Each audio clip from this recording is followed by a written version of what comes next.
我先走了。你这个小贱贱！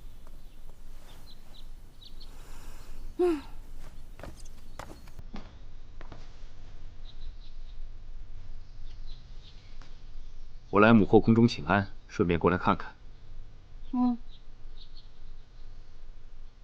父皇的寿宴办得如何呀？还不就那样？当今圣上的寿宴，绝非儿戏。你若无力承担，我便向母后禀明，由我来替你筹划。用不着，我尹晴柔答应的事情还没有做不好呢。我再说一次，此事非同小可。你若是办不好，我若是办不好，不就是晴天霹靂吗？你还有心思耍嘴皮子？三王爷若是没有什么事儿的话，小的先告退了。我这累了一天了，也该回去洗洗睡了。走了。这次要是不把你们都镇住，我就不叫尹晴柔。哼！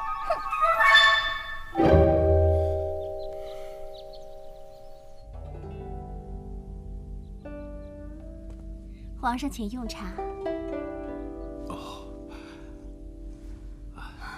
过几日就是皇上的寿辰，不知皇上今年想怎么过呢？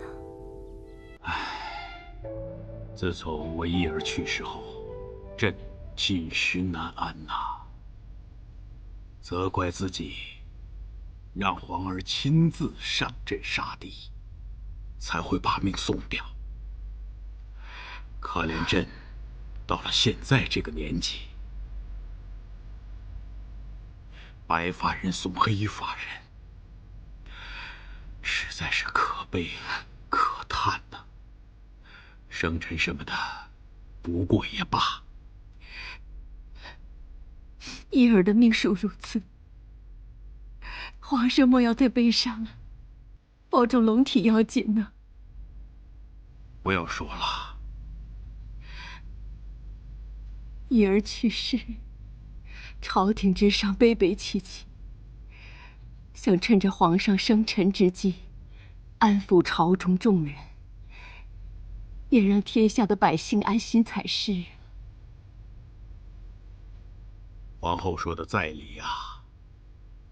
不過，義兒喪期未過，這件事情不要大肆操辦。皇後，這件事，朕就交給你處理吧。朕先回宮了。皇上，請放心交給臣妾吧。恭送皇上。起駕。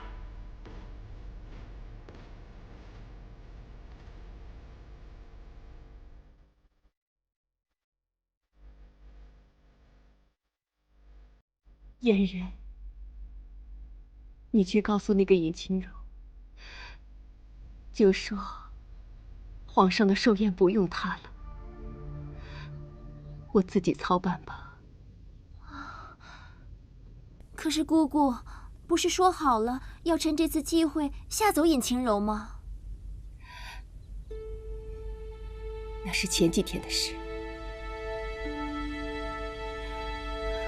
你沒看到皇上今天心情有多差嗎？我怕晴柔把事情搞砸了，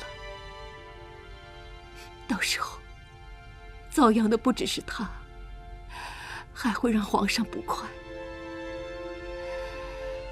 算了，我自己來吧。別呀，姑姑，你若是不放心，那就讓嫣然去幫晴柔吧。最近您身體一直不好，御醫也說了，不宜操勞。你幫她？姑姑，您放心，嫣然分得清輕重。我是討厭尹晴柔，可是萬事也要以皇上為重。這個道理我還是懂的。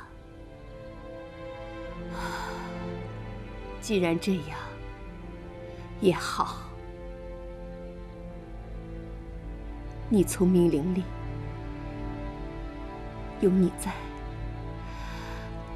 我也能心安一些了。姑姑，您放心。哎，王爺，王爺，找到了，找到了。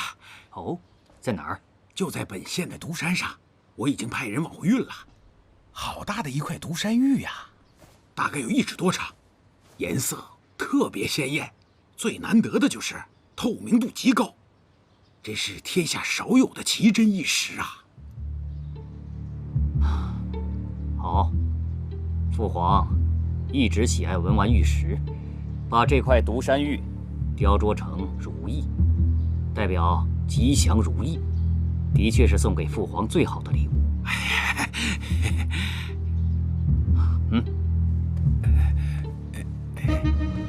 這是賞你的，凡是辦得了事的，本王定不會虧待。謝謝王爺，謝謝王爺。正所謂食君之祿，擔君之憂嘛，屬下一定竭盡全力為王爺辦事。他日王爺登上了太子之位，小的還靠王爺多多提攜呀。太子新喪，這話可不能亂說。哦，不過自古以來長幼有序。再說王爺文韜武略，我等早就等着王爺登上太子之位了。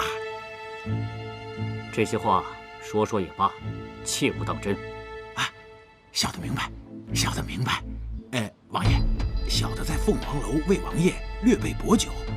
王爺這幾日為了找寿禮，寝食不安，還請王爺移駕，讓小的略表孝敬之心。你辦事果然細心。謝謝王爺誇獎，請。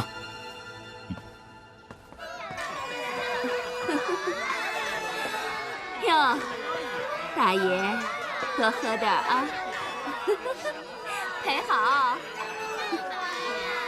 喲，張公子，您都好久沒來了，快裡邊請。多喝幾杯。王爺，王爺，鳳凰樓來了一隻真鳳凰。真鳳凰？對呀。比這些野花都好嗎？哎呦，強太多了。